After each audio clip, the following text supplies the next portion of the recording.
15. mart je Svetski dan potrošača. Ustanovljen je odlukom Ujedinjenih nacija i prvi put je počeo da se obeležava 1983. godine. Od septembra 2014. godine u Srbiji važi novi zakon o zaštiti potrošača, koji je doneo brojne izmene. Sektor tržišne inspekcije vrši inspekcijski nadzor nad primjenom zakona o zaštiti potrošača u skladu sa ovlašćenjima propisanim ovim zakonom i zakonom kojim je utvrđen inspekcijski nadzor. Tržišna inspekcija vrši redovne inspekcijske kontrole prema planu koji se zasniva na utvrđenom stanju u oblasti inspekcijskog nadzora i proceni rizika. Takođe, inspekcija preduzima i vanredne inspekcijske nadzore kada se postupa po predstavkama fizičkih lica, odnosno potrošača. U prošloj godini tržišna inspekcija izvršila je gotovo 4200 inspekcijskih nadzora kod privrednih subjekata koji su za predmet imali nadzor nad primjenom zakona o zaštiti potrošača. Imajući u vidu procenu rizika u oblasti zaštite potrošača kao i kapacitete ovog organa uprave, tržišna inspekcija je u okviru godišnjeg plana za 2017. godinu izvršila gotovo 950 inspekcijskih kontrola kod trgovaca gde su inspektori kontrolisali primjenu zakona o zaštiti potrošača. Od prijave građana, to je zaštite potrošača, javlja se bilo u pismenoj formi, bilo u usmenoj formi, odnosno telefonski javljaju se tržišnoj inspekciji.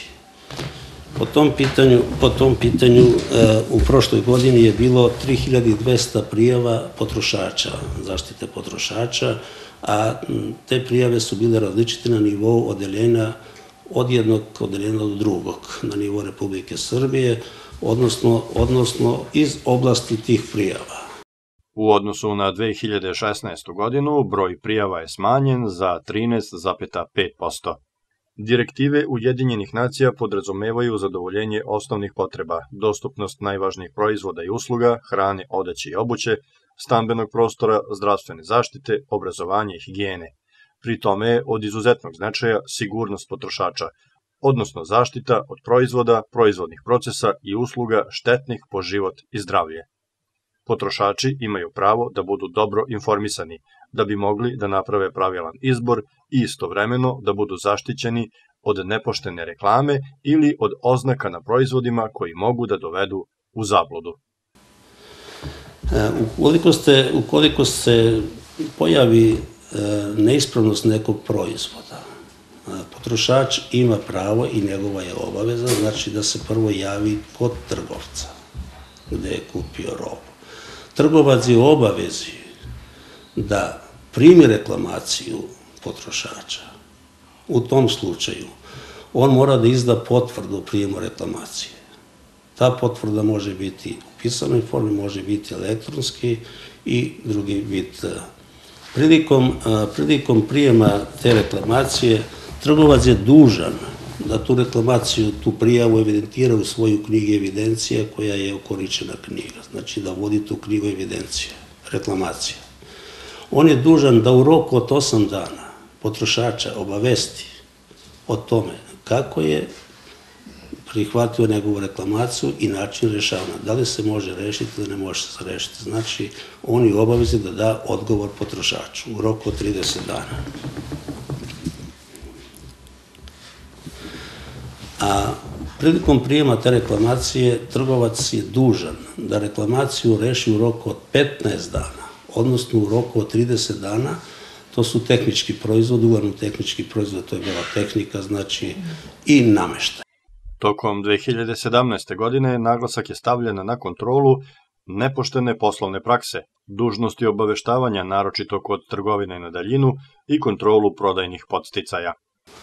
Takođe, veoma je bitno podsjetiti da se u zadnje vreme pojavljaju na tržištu takozvana elektronska trgovina. To je poseban vid aktivnosti elektronske trgovine. Potrošači u ovom obliku moraju biti veoma obazrivi od koga vrše nabavku te robe, preko elektronske trgovine. Bitno je da li je to legalizovan trgovac ili nije legalizovan trgovac. Kod prvih, odnosno legalizovanih trgovaca, lako je doći za kasnije prilikom određenih reklamacija. Znači, zna se njegovo poslovno ime, zna se njegovo sedište, zna se njegov matični broj, zna se njegov PIB i prema tome potrošač u tom slučaju može iskoristiti sva svoja prava prilikom reklamacije određenog proizvoda. Kod ovog drugog vida trgovanja preko fizičkih lica koji se javljaju preko Facebooka ili drugih mreža elektronske trgovine, u tom slučaju uskraćena je ta mogućnost potrošača da kasnije ostvari ta svoja prava. Tržišna inspekcija sačinila je plan inspekcijskog nadzora za tekuću godinu, gde je akcenat stavljen na kontrolu predugovornog obaveštavanja poslovne prakse trgovaca, isticanja cena i prodajnih podsticaja, kao i zloupotrebe izraza garancija, s tim što je kontrola zloupotrebe izraza garancija planirana za redovni nadzor i kao službena savetodavna poseta.